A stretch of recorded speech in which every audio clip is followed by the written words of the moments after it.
estaba comentando él ahora mismo que no lo conocía y leyendo su currículum me ha impresionado directamente. Entonces, me voy a tomar 5 minutillos en que ustedes también lo conozcan, ¿no?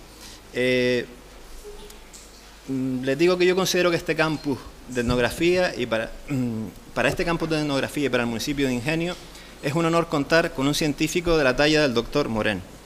Si me permiten un símil deportivo, nos encontramos ante un científico no solo de primera división, sino del mejor equipo de primera división.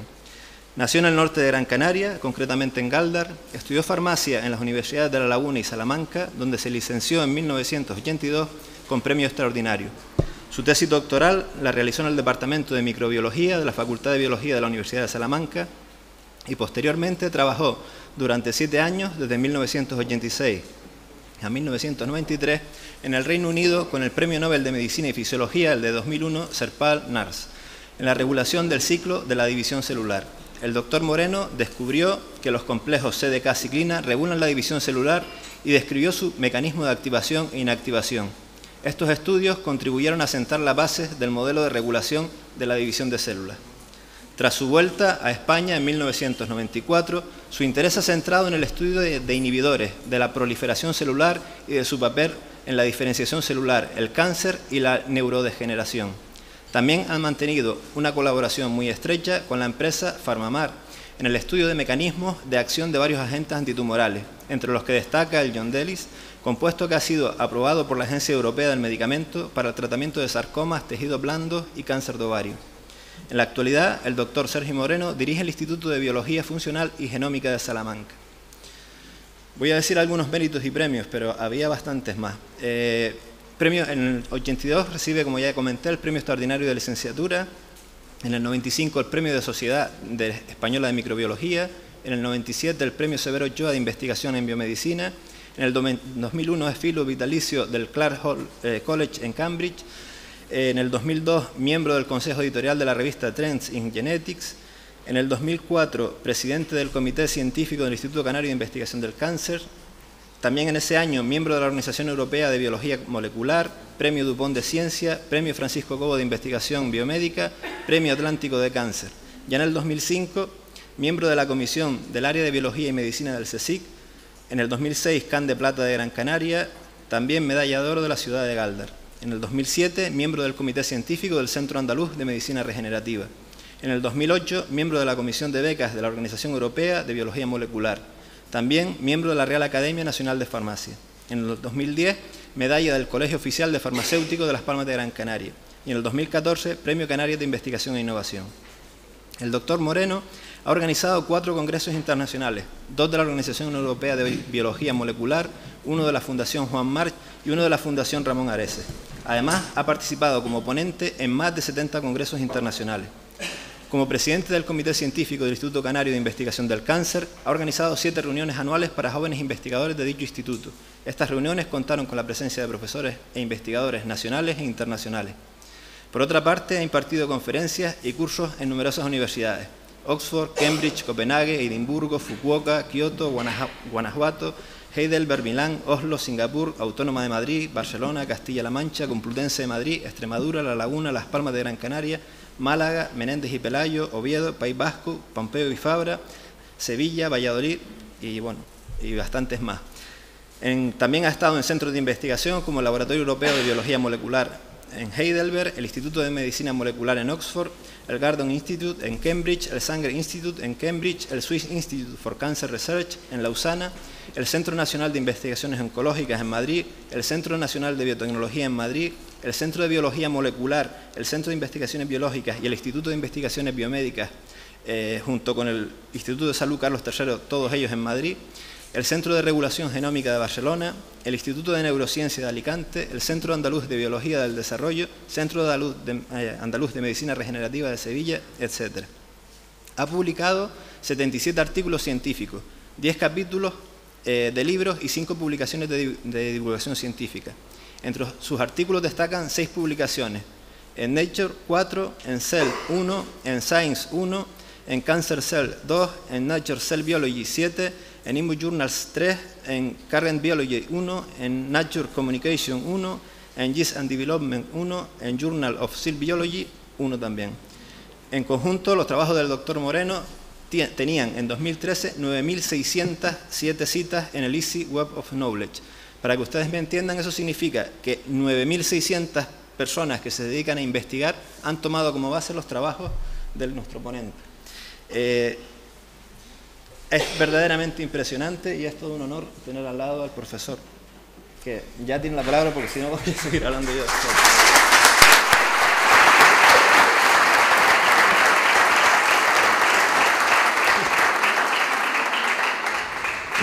Yo también, que estoy un poco abrumado.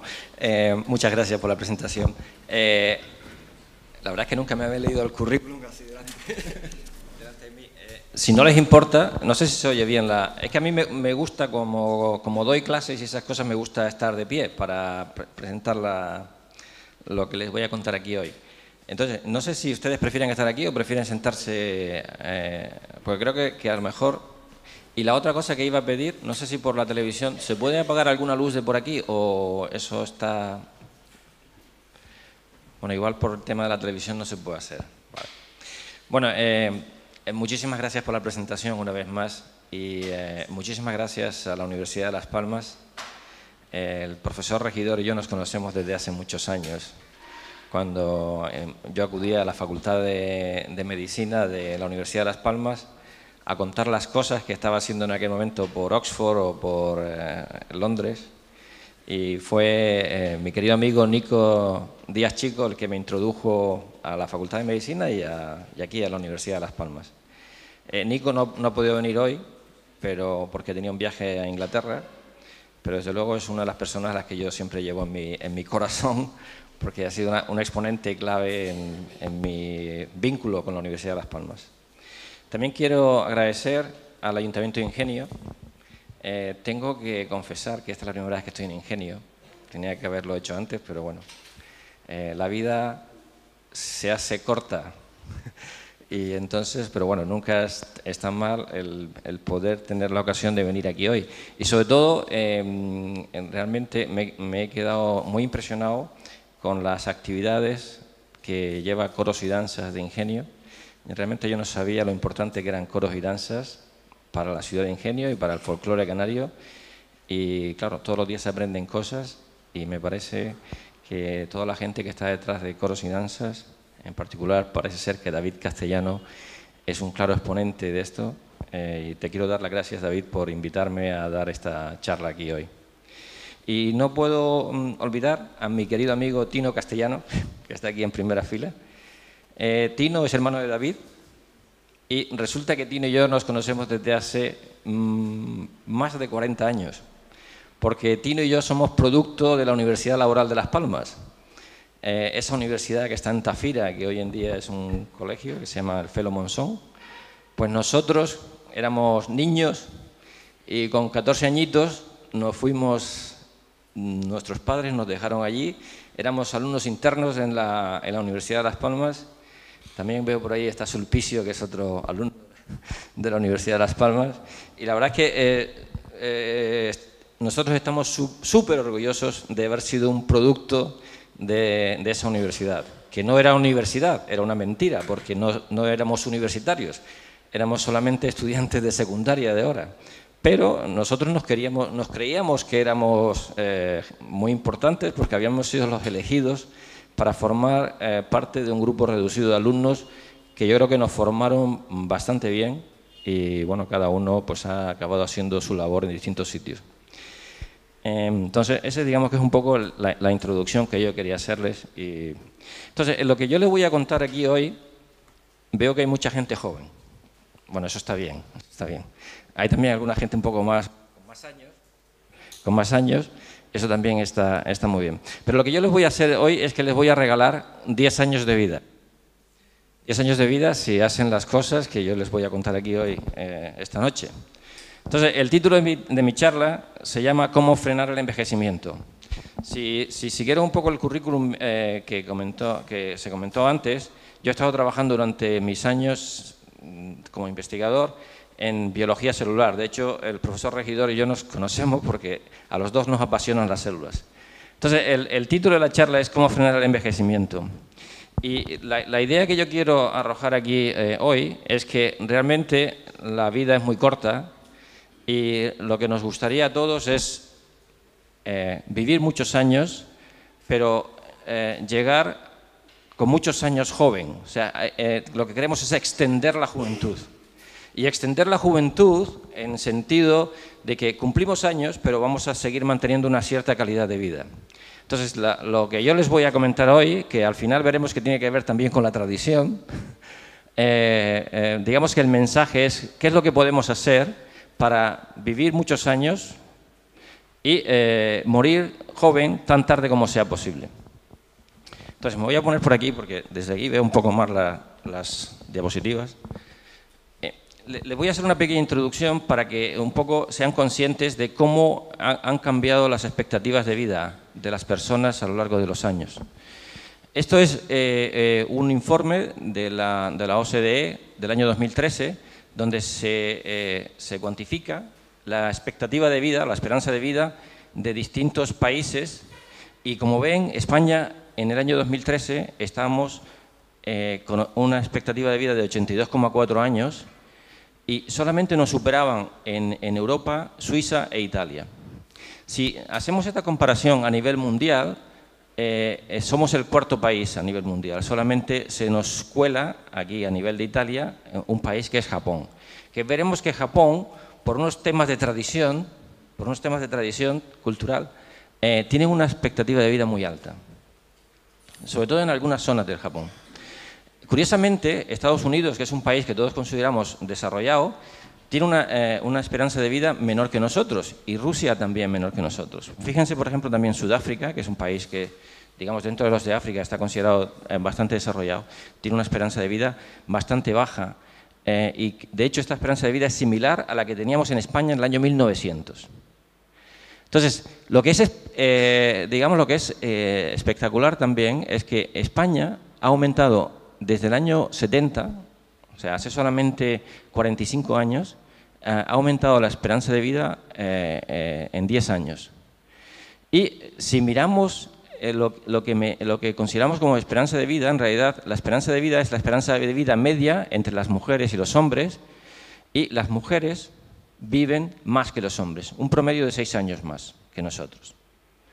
Entonces, ¿qué es lo que consideramos esperanza de vida? Bueno, pues la esperanza de vida lo que hacen es unas personas que se dedican al mundo de la estadística, calculan, siguen una población, de manera que al principio tienen el 100% de los individuos, y estos individuos, a medida que van pasando los años, pues van desapareciendo porque se van muriendo, y entonces lo que ocurre es que si se representan el perfil de estas poblaciones, vemos que las poblaciones van desapareciendo, y aproximadamente entre los 100 y 120 años ya no, esas personas han desaparecido. Entonces, la esperanza de vida se mide como el tiempo que ha vivido el 50% de esa población. Entonces, por eso, al tener este tipo de curvas, el hombre y la mujer tienen una esperanza de vida distinta, y esto, cuando se habla de esperanza de vida, es la esperanza de vida media. Entonces, estos, digamos que son las cifras de las que yo les estaba hablando. Y lo que ha sido interesante es que, como he dicho, sobre todo a raíz de la introducción de los antibióticos y a raíz de la introducción del agua potable en las casas, o sea, esos dos puntos han sido claves, la esperanza de vida realmente ha aumentado dramáticamente durante el siglo pasado. Y la esperanza de vida máxima se define como digamos, el momento la que da aquella persona de esta población que es la última que se muere. Y la persona que tiene el récord de longevidad es esta señora francesa que nació en el año 1875, murió en el año 97 y con una edad de 122 años y 164 días. Esta es la persona para la cual hay, digamos, un registro de nacimiento y de fallecimiento, que es la persona más longeva que se ha conocido. Bueno, pues, ¿por qué les estoy contando estas cosas? Les estoy contando estas cosas porque uno de los grandes problemas sociales y económicos que tenemos en la actualidad es el problema de que la población está envejeciendo, estamos viviendo más tiempo, pero a partir de una cierta edad es bastante frecuente el que aparezcan enfermedades. Entonces, muchísima gente lo que está ocurriendo es que está padeciendo enfermedades y esto tiene un coste social y un coste económico muy importante. Entonces, lo que los científicos estamos intentando averiguar es por qué se produce el envejecimiento y qué podemos hacer para retrasar el envejecimiento, pero no para vivir para siempre, que a lo mejor también, sino realmente lo que queremos es que estas curvas vayan aumentando y lo que ocurre es que en un momento determinado, pues, digamos, tengamos una vida saludable y en un momento determinado, pues claro, la vida se acaba y todos nos vamos a morir. Eso es una de las cosas que estamos todos seguros. Entonces, el problema es este, es cómo modular esto para que aparezcan menos enfermedades. Y por eso el tema del envejecimiento es un tema que es muy actual. De hecho, la Unión Europea está ahora mismo financiando proyectos que tienen que ver con lo que se llama como fragilidad, envejecimiento, con objeto, digamos, de conseguir mejorar la calidad de vida de las personas mayores. Entonces, ¿por qué estamos estudiando envejecimiento? Y por qué antes se estudiaban enfermedades que sabíamos que ocurrían en la tercera edad, como por ejemplo el cáncer, o por ejemplo las enfermedades cardiovasculares, o el Alzheimer, o la osteoporosis, o la diabetes. Todas estas son enfermedades que por sí solas, digamos que merecen que hayan centros de investigación que trabajen en estos temas. Pero hoy en día se ha visto que existe un nexo común entre todas estas enfermedades y es que el envejecimiento está, digamos, en el centro de todas esas enfermedades. La gente se muere o bien porque tiene una enfermedad cardiovascular o bien porque desarrolla cáncer. Aproximadamente 1 de cada 3 personas va a desarrollar cáncer. O bien porque desarrolla Alzheimer, o bien porque tiene un problema serio de diabetes o osteoporosis. Bueno, la osteoporosis no es un problema tan importante desde el punto de vista digamos, de la muerte, pero sí que es un problema importante porque eso genera una cierta incapacidad en las personas mayores que evidentemente tenemos que prevenir controlando de alguna manera el envejecimiento. Entonces, ¿qué es el envejecimiento? Voy a intentar darles unas pequeñas pinceladas, aunque algunas cosas son un poco técnicas, pero para que estemos todos un poco en la misma onda. El envejecimiento realmente a nivel celular, todos ustedes saben que nosotros estamos hechos de células, ¿no? Eso son los ladrillos de nuestro cuerpo. Entonces, nuestras células, durante el desarrollo embrionario, cuando somos niños, las células están perfectas, en perfecto estado. Es como cuando uno saca un coche que se lo acaba de comprar del concesionario, ¿no? Todo está perfecto en el coche. Pero el problema es que con el paso del tiempo, el coche se empieza a deteriorar. Y eso exactamente es lo que nos ocurre a nosotros. A medida que va pasando los años, nuestras células empiezan a acumular daño. Y es precisamente el acúmulo de daño celular lo que genera el envejecimiento. Entonces, aquí, por ejemplo, se representa una célula normal. Esa célula empieza a exponerse a daño exógeno, por ejemplo, las radiaciones solares o al tabaco, o a daño endógeno. También veremos el daño endógeno es muy importante. Y se van generando células dañadas. Entonces, lo normal es que a medida que va avanzando la vida se nos vayan acumulando células dañadas. Pero resulta que la naturaleza es muy sabia y entonces ha generado una serie de mecanismos de reparación de manera que las células dañadas rápidamente son reparadas y entonces vuelven a ser células normales. Entonces, al principio de nuestra vida, lo que ocurre es que los procesos de reparación celular son muy eficientes. Entonces, por eso a los niños o a la gente joven pues no se les ve signos de envejecimiento, porque aunque estén expuestos al sol y a agentes que están generando daño celular, los procesos de reparación son muy eficientes y entonces las células normales predominan. Pero lo que ocurre es que una vez que llegamos al estado adulto, que ya vamos cumpliendo años, entonces los procesos de reparación, y no sabemos exactamente por qué, empiezan a no funcionar tan bien. Entonces nuestras células se empiezan a dañar y se empiezan a acumular células dañadas en el organismo. Y se van acumulando células dañadas, y más células dañadas, y más células dañadas, y en un momento determinado ya nuestro organismo empieza a envejecer y empiezan a aparecer los signos de envejecimiento que todos nosotros conocemos. Entonces esto es de una manera muy simple, casi para niños, en lo que nosotros creemos que consiste el envejecimiento. Es en el acúmulo de daño que ocurre a medida que cumplimos años, y ese acúmulo de daño es un proceso normal que ocurre también cuando ustedes se compran una casa o cuando se compran un coche.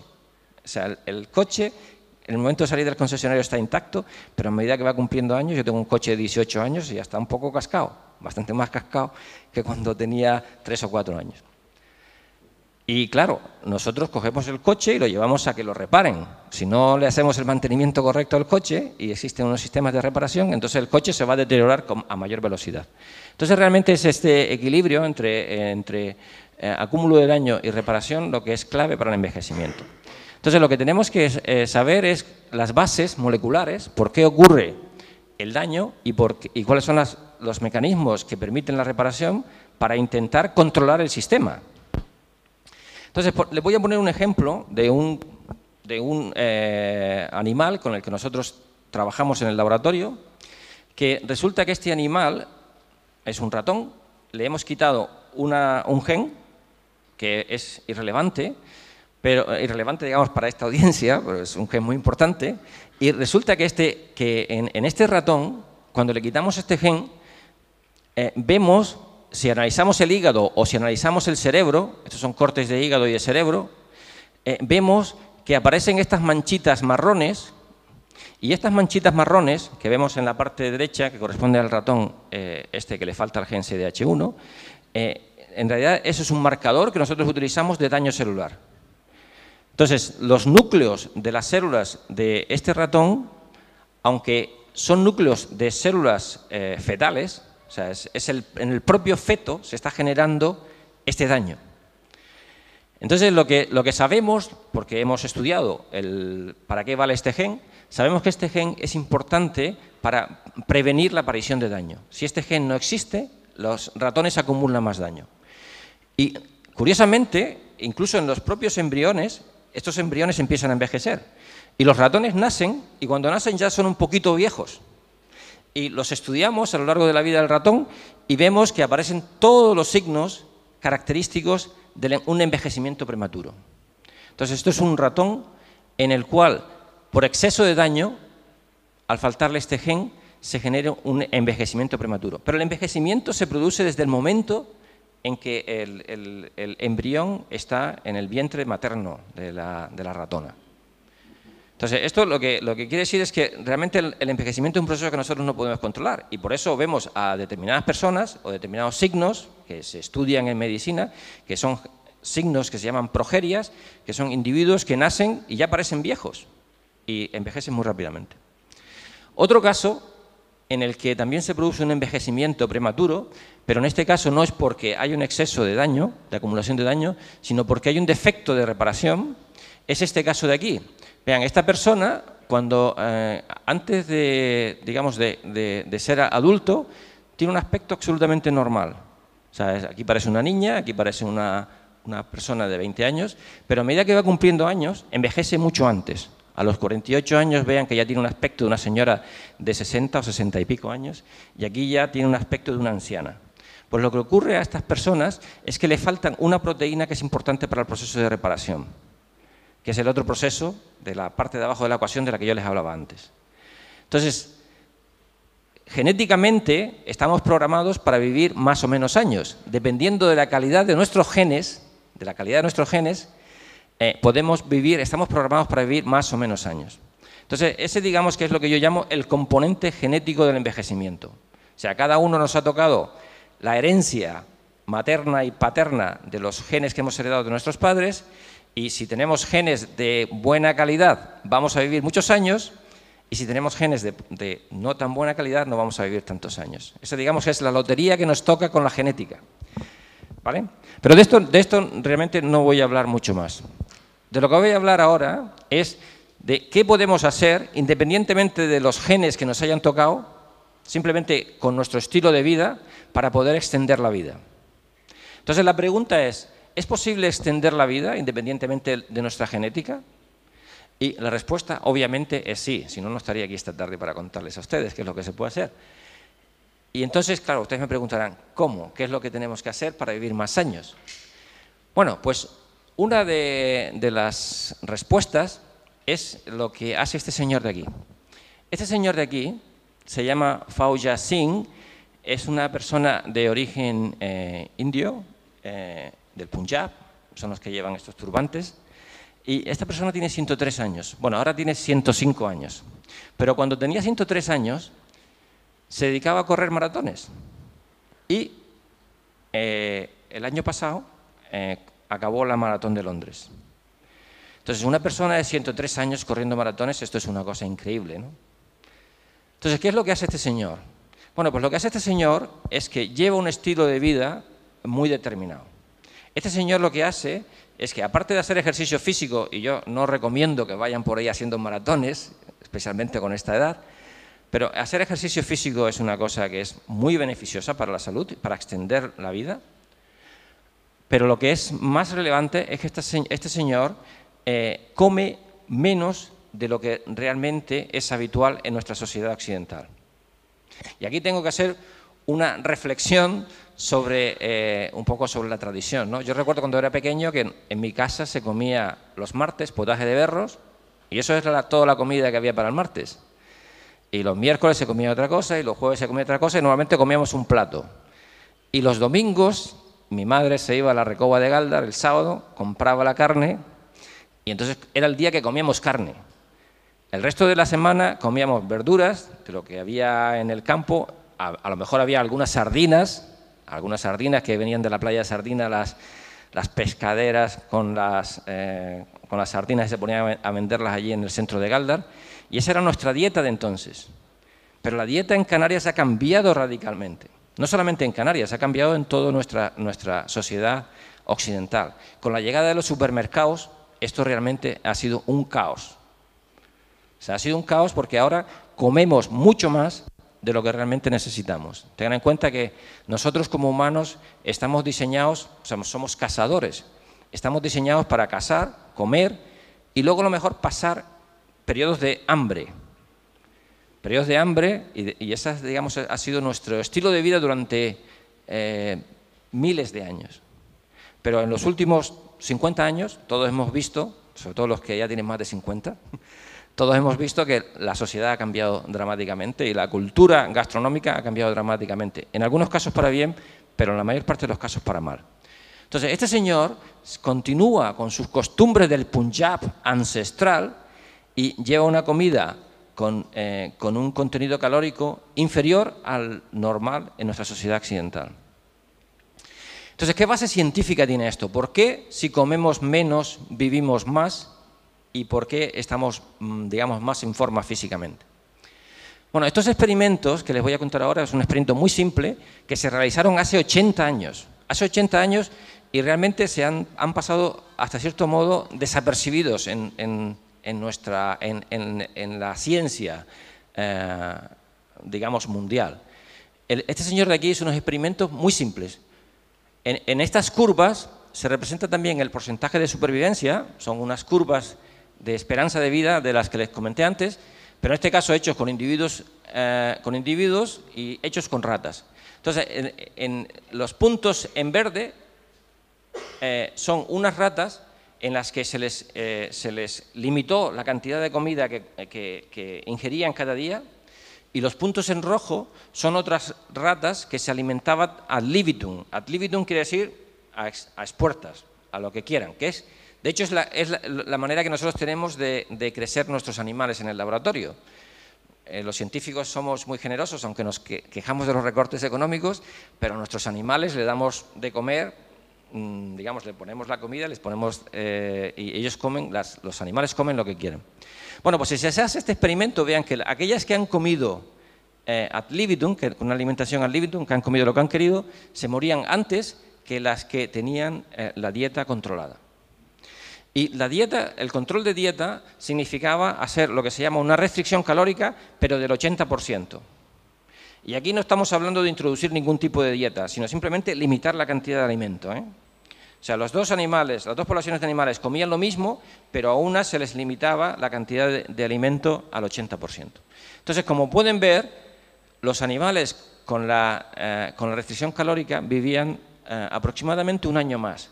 Que esto, traducido a la esperanza de vida en humanos, significa que si nos limitaran la cantidad de ingesta, podríamos vivir como 30 o 40 años más. Entonces, esto de la restricción calórica es una verdad bueno, una verdad en lo que la ciencia puede decir que es verdad. Quiero decir, es una verdad aceptada por la comunidad científica, porque en experimentos hechos en levaduras, o en gusanos, o en moscas, en ratón y en rata, en macacos. Hay incluso un experimento publicado hace unos años utilizando macacos, y en todos los casos se ha visto que la esperanza de vida de estos animales aumenta si se les restringe la ingesta calórica. Bueno, esto del macaco de aquí era supuestamente una broma, pero resulta que hay unos individuos en Estados Unidos que le llaman los croonies, y estos individuos están también haciendo restricción calórica. Y hay unos científicos que están estudiando a estos individuos para ver si realmente van a vivir más años o no. Evidentemente, el trabajo con humanos evidentemente son voluntarios, y hay gente que lo está haciendo porque consideran que esto es una cosa que les va a ir bien. Entonces, este es uno de esos señores, y como ven, después de 7 años de restricción calórica, por lo menos el aspecto parece que ha mejorado. No sé si este individuo va a vivir más, o realmente es difícil de saberlo. Estadísticamente se verá si estos croonies van a vivir más o no que los que no lo practican. Entonces, mecanísticamente, ¿por qué? O sea, esto es un hecho, o parece que está avalado científicamente, pero ¿por qué estos individuos viven más tiempo? Entonces, la manera que tenemos los científicos de averiguar el porqué de las cosas es, de nuevo, haciendo experimentos y buscando individuos que espontáneamente vivan más tiempo o vivan menos tiempo. Esto en humanos se podría hacer estudiando poblaciones, y eso lo veremos más adelante en la charla, que hay un grupo de personas que se dedica a buscar poblaciones a lo largo del planeta que viven más tiempo de lo normal. Eso lo veremos más tarde, pero esto se puede hacer también a nivel de organismos, en organismos modelos que nosotros usamos en el laboratorio, y entonces lo que hay que buscar son, en una población de organismos que se tiene perfectamente estudiado cuál es su esperanza de vida media, identificar individuos que viven más tiempo y luego analizarlos por qué viven más tiempo.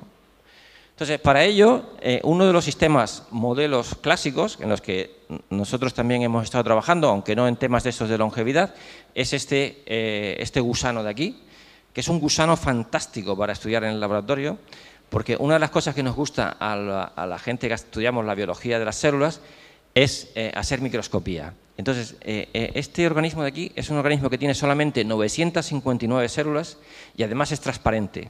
Es como si ustedes pudieran poner el dedo al microscopio y pudieran ver qué es lo que hay dentro del dedo. Bueno, pues con este organismo se puede hacer ese tipo de estudios. Pero bueno, lo que le quería contar no tiene que ver con la biología de las células, sino tiene que ver con que si uno identifica a individuos que viven más tiempo, por ejemplo este de aquí que llaman DAF2, se pueden identificar estos individuos, y estos individuos se pueden analizar en el laboratorio. Espera, que le voy a quitar el volumen. Es que tenía el volumen en... Entonces, vean, estos son individuos de estos gusanos que cuando son jóvenes no hay diferencias entre los controles y los individuos que luego veremos que van a vivir más. Pero cuando se estudian a los 20 días, este de aquí ya se está muriendo. Vean que este individuo está bastante parado. De vez en cuando se mueve un poco la cabeza. Pero fíjense que este de aquí, a pesar de tener 20 días, está bastante ágil y se mueve muy bien por la placa. Bueno, pues estos son experimentos que se hicieron en los años 90 por una investigadora que se llama Cynthia Kenyon, y lo que descubrió Cynthia es que en realidad lo que les faltaba a estos gusanos que vivían más tiempo era una proteína que está localizada en la cubierta de las células, en la membrana celular, que en realidad funciona como una especie de antena de nutrientes. Entonces, los nutrientes, cuando llegan a la célula, activan al receptor que está alterado en el individuo que vive más tiempo, y entonces señaliza hacia adentro para activar el crecimiento de las células. Los nutrientes son fundamentales para que nuestras células crezcan. Y de hecho, esta vía es fundamental para que las células crezcan y se dividan. Quiere decir, si no tenemos esta vía, no vamos a generar más células. Entonces se da la paradoja de que una ruta que es importante para que nuestras células crezcan y se dividan, también es importante para el... Perdón, esta broma venía un poco más tarde. O sea, esta ruta es fundamental para que las células crezcan y dividan. Entonces, eso es clave, que durante la juventud, y por eso a toda la gente que está aquí en la sala, que es joven, lo que les voy a contar ahora es muy importante, porque durante la juventud ustedes pueden comer, no a expuertas, pero pueden alimentarse bien, porque lo que se trata es de crecer y de generar muchas células, y sobre todo en la época reproductiva es muy importante que esta ruta esté en funcionamiento. Entonces, por eso el volumen de esta ruta durante la juventud es muy importante que esté muy activo. Entonces generarán individuos de este tipo, pero hay que tener mucho cuidado con estos individuos, ¿eh? Hay que tener mucho cuidado con estos individuos porque como contrapartida de este incremento en el tamaño de nuestras células, si durante el estado adulto, o sea, una vez que ya somos adultos, mantenemos esta ruta en pleno funcionamiento, tengan en cuenta que cuando somos adultos ya no es tan importante que nuestras células crezcan y que se generen más células, porque ya digamos que tenemos una población celular bastante amplia y cubrimos prácticamente todas nuestras necesidades de crecimiento y división. Es cierto que es importante que haya una cierta división y crecimiento celular para que haya una reposición de células que se van muriendo, pero no hay que mantener la tasa de crecimiento que ocurre en la juventud. Porque como contrapartida de esto, si esta ruta se mantiene muy activa durante la fase adulto, se va a generar daño celular, se genera mucho daño celular porque se genera un estrés metabólico endógeno y ese estrés metabólico endógeno genera envejecimiento. Por tanto, o sea, no continúen, digamos, con las rutas que va mucho al gimnasio, ¿no? y toma estos aditivos proteicos y esas cosas. Hacer esto en adulto se ha visto que puede ser peligroso porque realmente genera mucho más daño celular y mucho envejecimiento. Y como contrapartida, lo que puede ocurrir si uno activa crónicamente IGF-1 es que se generan individuos adultos de este tipo.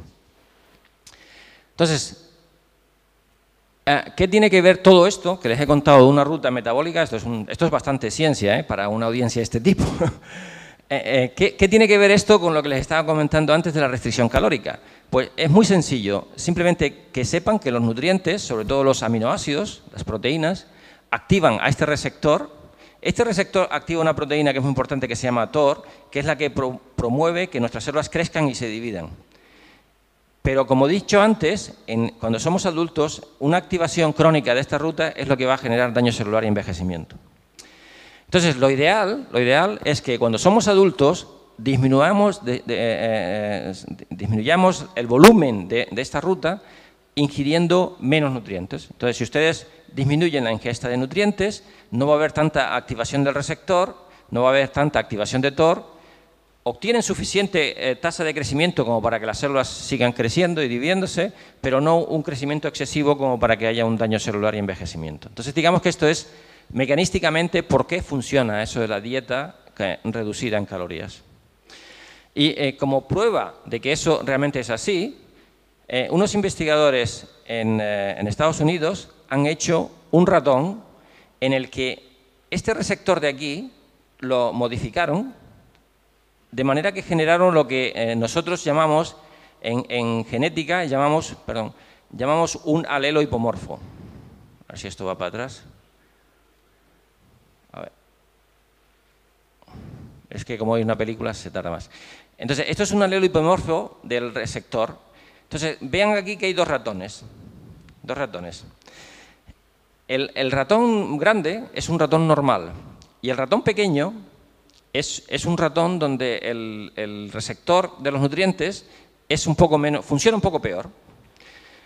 Como es un receptor de nutrientes, el ratón es más pequeño porque en este ratón el crecimiento celular está un poco afectado. Entonces los ratones estos crecen menos.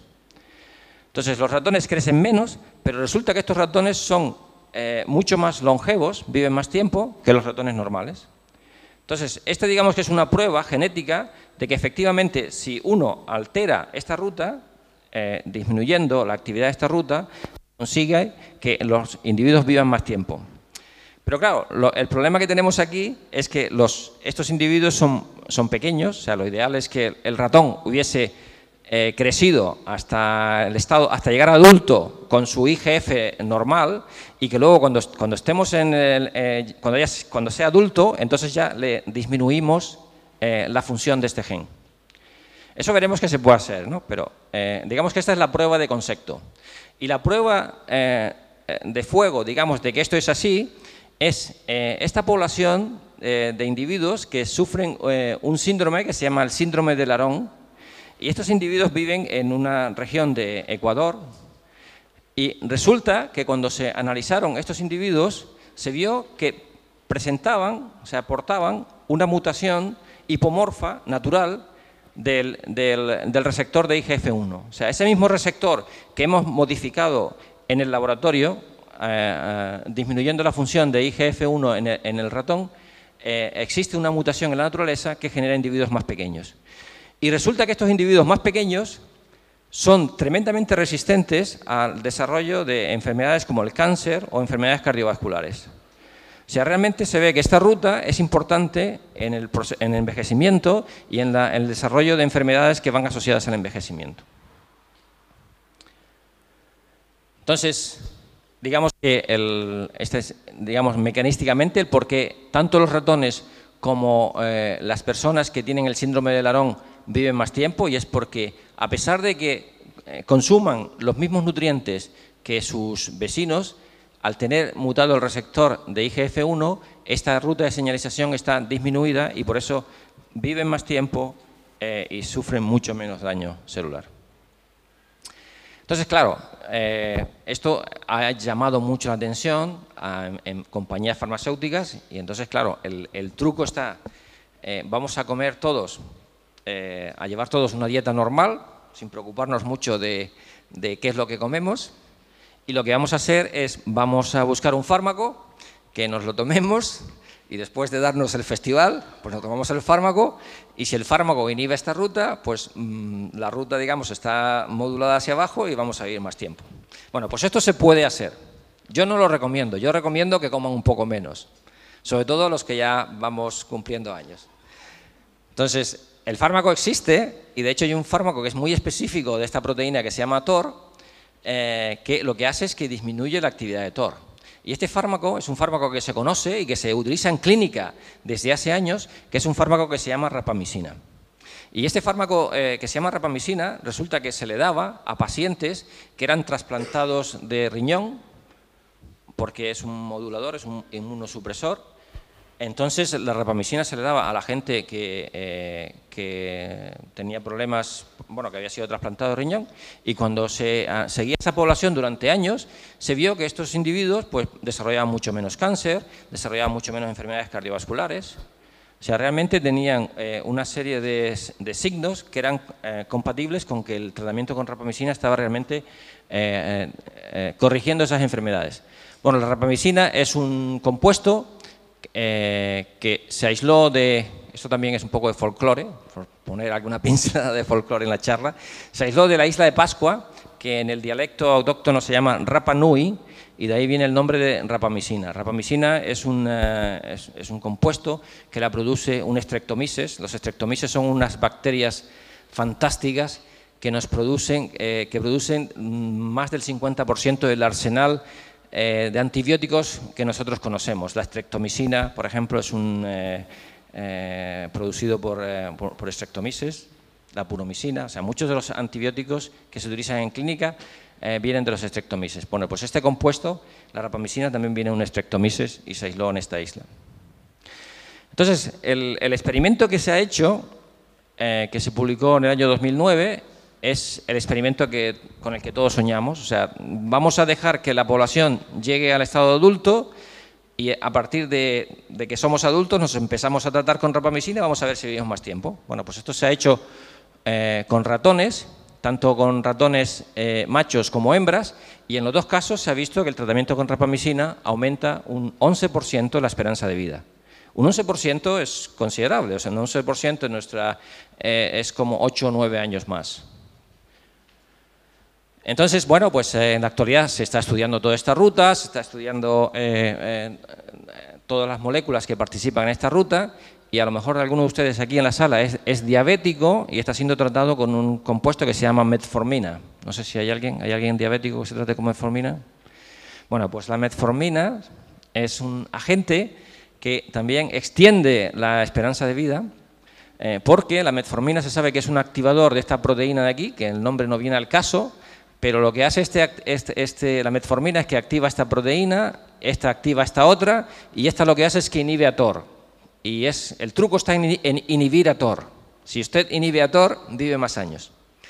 Pero el tema de TOR es un tema que es realmente apasionante. Y es apasionante porque, por un lado, promueve crecimiento e inhibe un proceso que voy a explicarles de una manera muy simple, ¿no? Hay un proceso en la célula que se llama autofagia. Autofagia es que la célula se autodigiere. Se autodigiere y se autodigiere para regenerarse. Entonces resulta que a medida que vamos cumpliendo años, como nos vamos alimentando bien y se va generando más proteínas y esas proteínas se van dañando, pues si mantenemos inhibida la autofagia, las proteínas dañadas no se van reciclando. Entonces se nos van acumulando proteínas dañadas.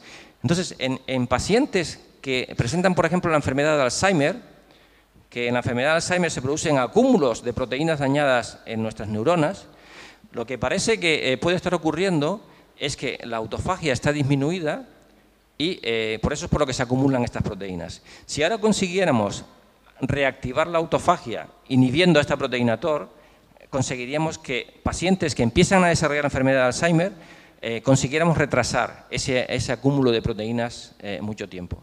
Y de hecho, ahora mismo hay bastantes grupos que están trabajando en la relación de TOR con autofagia para intentar, de alguna manera, despertar la autofagia en pacientes que están sufriendo este tipo de enfermedades degenerativas.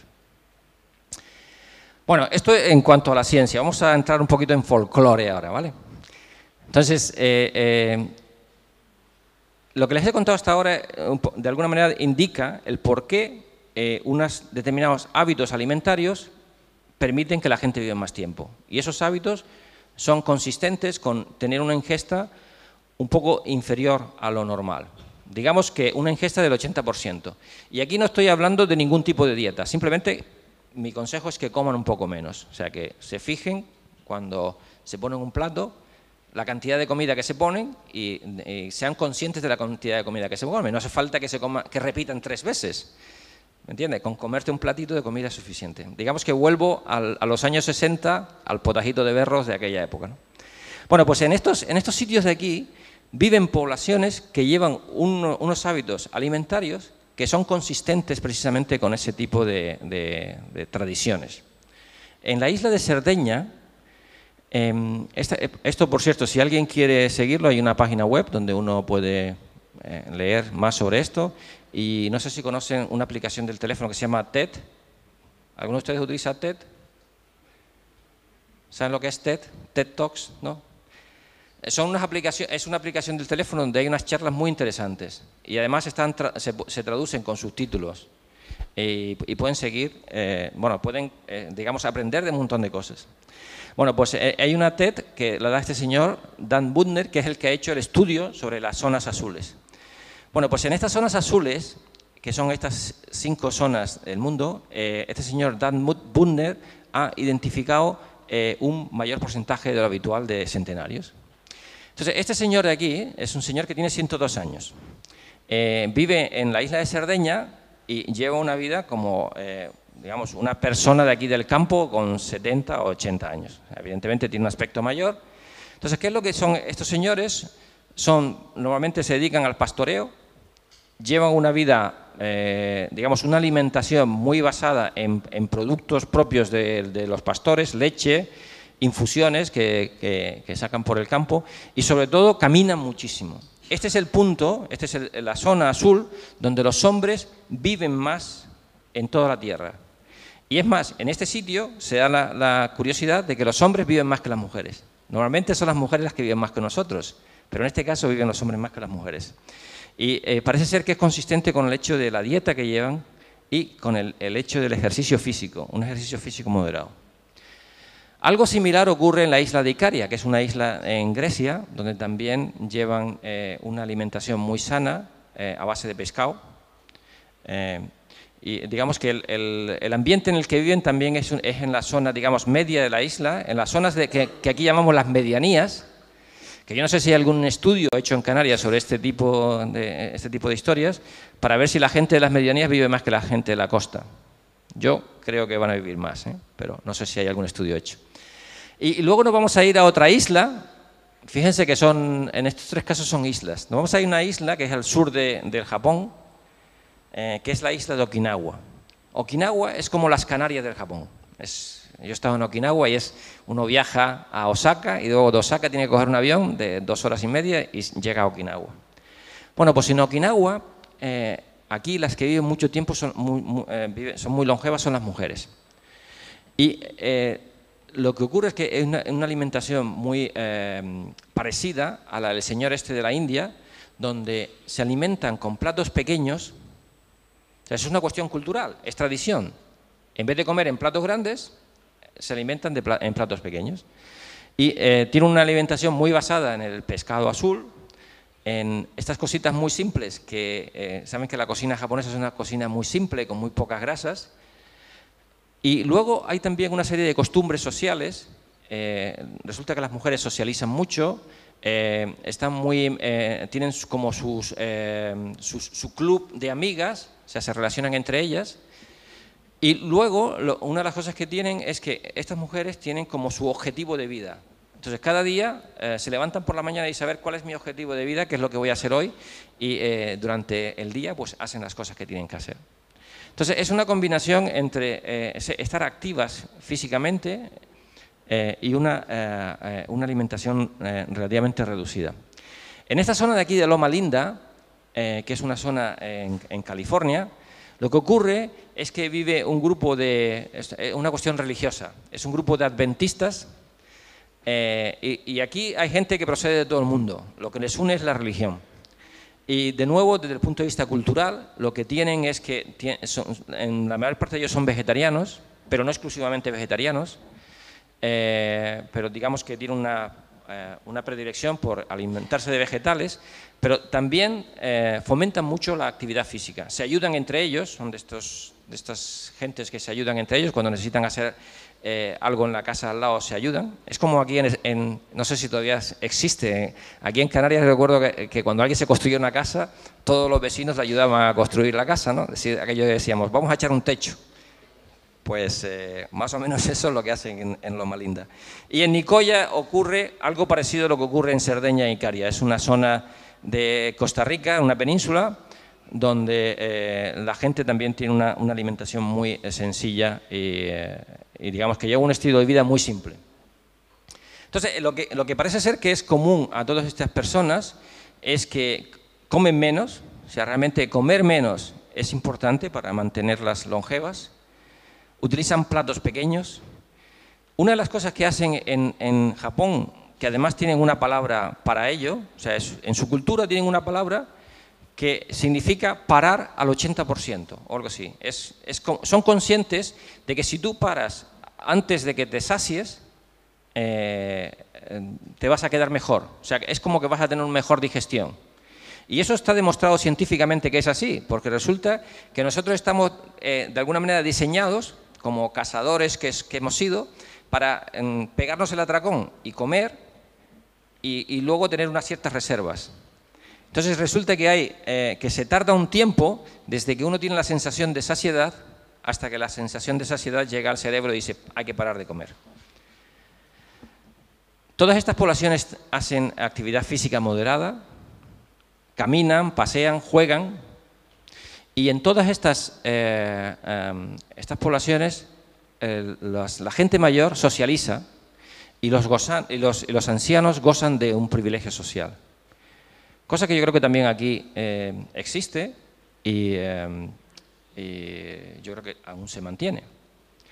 Entonces, claro, la pregunta que todos nos hacemos es ¿por qué nosotros, si somos una isla, si estamos más o menos situados en la misma zona, no podemos también tener una población que destaque, ¿no?, como una zona azul?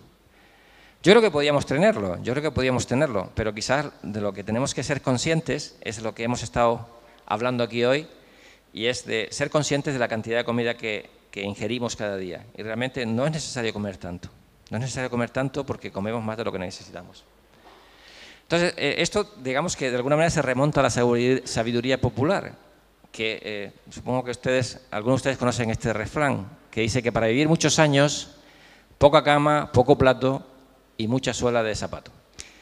Esto, digamos, de nuevo nos lleva al tema de este debate, que ha sido un poco la tradición, ¿no? La tradición popular. Y luego, si me dejan 5 minutos nada más, les voy a contar una historia que parece de ciencia ficción, pero que puede ser muy importante. Entonces, con lo que yo les he contado hasta ahora, el mensaje que quiero que se lleven es, para los que son jóvenes, no es necesario que tengan tan en cuenta lo de la restricción calórica. Yo creo que conviene, es más, conviene, porque además aquí es un tema problemático. Hay gente que está enferma, ¿no?, por no comer. No, yo creo que hay que comer, y sobre todo cuando es joven es muy importante comer. Evidentemente no hay que engordar, hay que mantener, digamos, la línea, ¿no? Todos hacemos la operación bikini esta de los veranos, hay que mantener la línea. Pero cuando somos mayores ya no necesitamos comer tanto. Yo creo que el disminuir la ingesta calórica diaria es muy importante y eso nos va a permitir vivir más años y sobre todo vivir saludable durante más tiempo. Muy importante. Entonces, les voy a contar una historia que ha surgido durante el último año y que realmente tiene un poco revolucionada la biología del envejecimiento.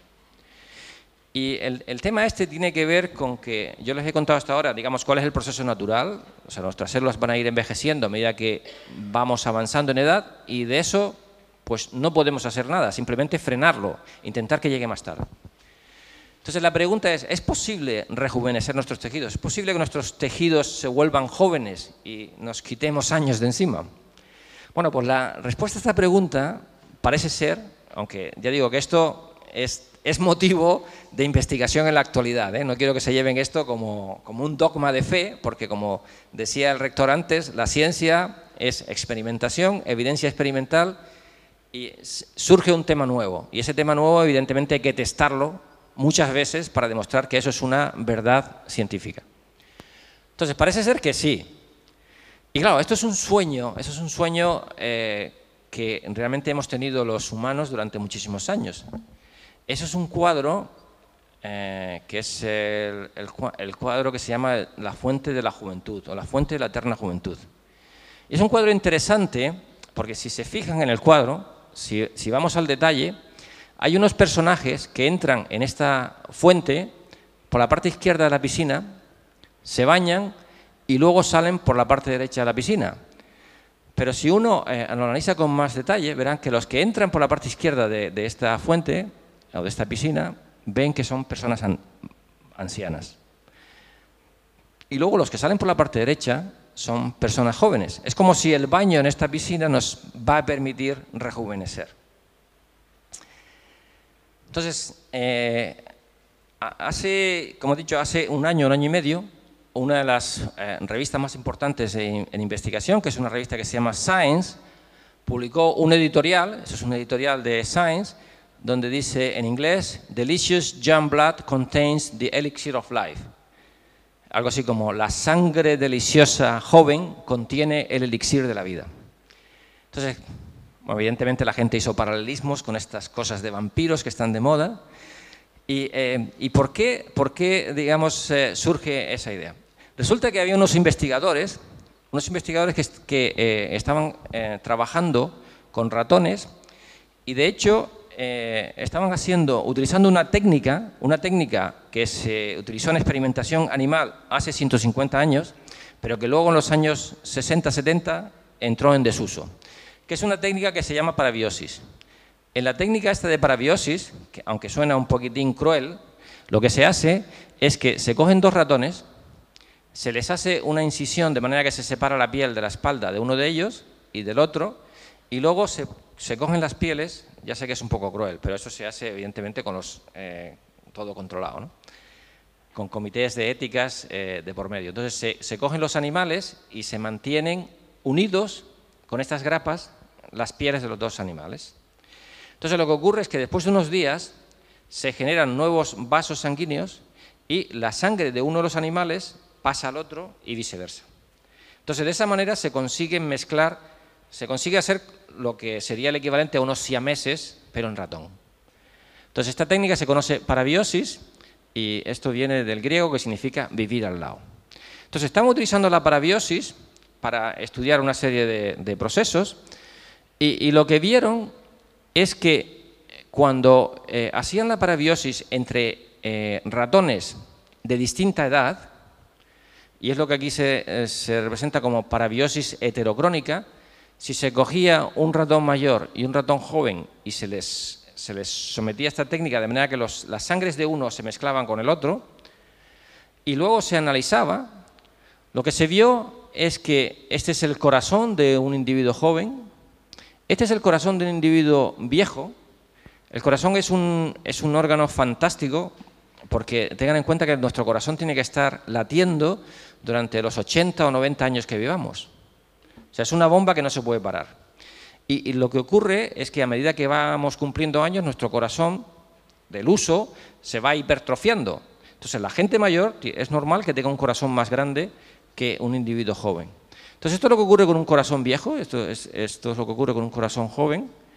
Y lo que vieron en este artículo es que los individuos viejos expuestos a sangre de un individuo joven se producía una reducción del tamaño de las paredes del corazón. De manera que el corazón del individuo viejo tenía el aspecto de un corazón de un individuo joven. Entonces esto era una cosa espectacular, porque significaba que se puede producir un rejuvenecimiento cardíaco si se produce una mezcla de una sangre de un individuo joven con una sangre de un individuo viejo. Curiosamente, al individuo joven le pasaba lo contrario. Su corazón se hipertrofiaba antes de la cuenta. Entonces, algo tenía que haber en la sangre de los individuos jóvenes que hacía que el corazón de los individuos mayores de alguna manera rejuveneciera. Entonces, esto es lo que se llamó el factor de rejuvenecimiento, ¿no? Y resulta que se ha estudiado, se ha encontrado un factor. Esto de aquí, no les voy a contar lo que es, pero bueno, son unas manchitas de una técnica que nosotros llamamos electroforesis en el laboratorio. Y entonces, estas son muestras de 3 individuos jóvenes y de 3 individuos viejos. Como pueden ver, estas manchitas aparecen en la sangre de los individuos jóvenes, pero no aparecen en la sangre de los individuos viejos. Entonces, se ha conseguido identificar un factor, y este factor, sin necesidad de hacer la técnica esta de parabiosis, si este factor ahora se inyecta en individuos viejos, se consigue un rejuvenecimiento del corazón de los individuos viejos. Entonces, este factor de aquí, que se llama GDF11, cuando se inyecta en individuos viejos, genera un rejuvenecimiento del corazón. Pero esta historia va un poquito más allá, porque se ha visto que la inyección de este factor, o las técnicas estas de parabiosis, no solamente permiten un rejuvenecimiento del corazón, sino también en el cerebro. Se produce un rejuvenecimiento del cerebro porque se estimula la división de células madres en el cerebro, que eso hace que se produzca una regeneración del cerebro. Incluso en el músculo esquelético. El músculo esquelético también es uno de los tejidos que sufren con el envejecimiento, y los factores este factor estimula también la regeneración de las fibras musculares en el músculo esquelético. Entonces, todo esto ha despertado un enorme interés en el estudio de este factor. Es posible que no solamente se trate de un único factor, sino que haya más factores, pero lo que parece ser que ocurre es que hay factores que son abundantes en nuestra sangre cuando somos jóvenes, y a medida que vamos envejeciendo estos factores van desapareciendo. Y es la pérdida de estos factores también algo de lo que contribuye a la aparición de signos de envejecimiento. Entonces, esto es una línea, digamos, de investigación que es muy importante y que está levantando muchas expectativas. Yo no creo que esto vaya a ser, digamos, la panacea, que nos vaya a permitir que todos retrocedamos a cuando teníamos 30 años. Pero creo que tiene un potencial enorme, y de hecho las personas que han descrito estos resultados han sido muy cautelosos. En primer lugar, porque los resultados se han descrito en ratón, y evidentemente esto hay que probarlo en humanos. Pero en segundo lugar, porque ellos creen que quizás este tipo de técnicas se pueden aplicar, por ejemplo, en pacientes que tienen problemas cardíacos, y hay algunos problemas cardíacos que ocurren en personas mayores que ya no tienen solución. Por ejemplo, la gente que tiene ya el corazón tan hipertrofiado, uno de los problemas que tienen es que ese corazón tan hipertrofiado no se puede, durante el movimiento del corazón de la sístole y la diástole, en la diástole se expande las paredes y luego se contraen la sístole.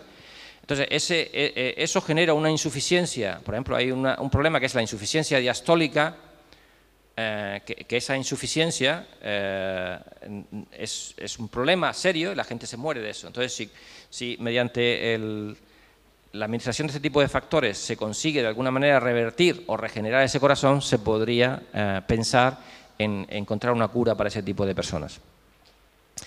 Y ya quiero acabar con una frase de un premio Nobel de Química del año 1962, que este señor aquí, Max Perutz, que dice así: la ciencia es parte de la cultura no es solo arte, música o literatura, que también lo es entender de qué está hecho el mundo y cómo funciona. Y yo espero que esta noche yo haya contribuido un poco a explicarles cómo funcionan nuestras células y cómo nos envejecemos y qué es lo que tenemos que hacer para intentar retrasar el envejecimiento lo más tarde posible. Muchas gracias.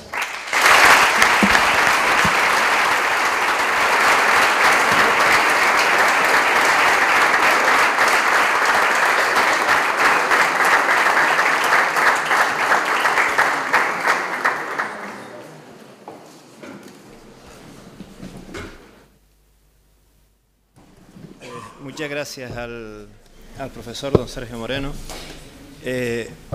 Creo que, aparte del interés evidente de la ponencia que ha hecho, ha bajado a que todos podamos entender algo que es extremadamente complejo y creo que más o menos, bueno, yo creo que se ha entendido perfectamente, ¿no?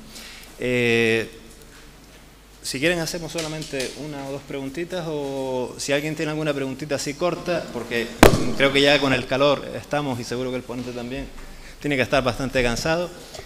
Y si no, pues ya los emplazo para mañana a las 8 también, para la siguiente ronda de jornada. ¿Alguna cuestión? Pues nada, nuevamente agradecer a don Sergio. Y si me permite, Agustín, decirles muchas gracias de nuevo.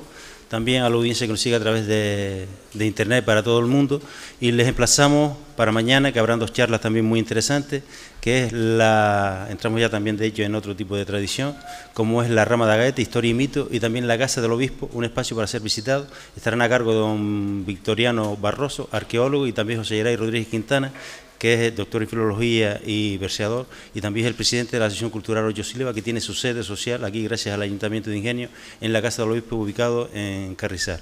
Muchas gracias y muy buenas noches.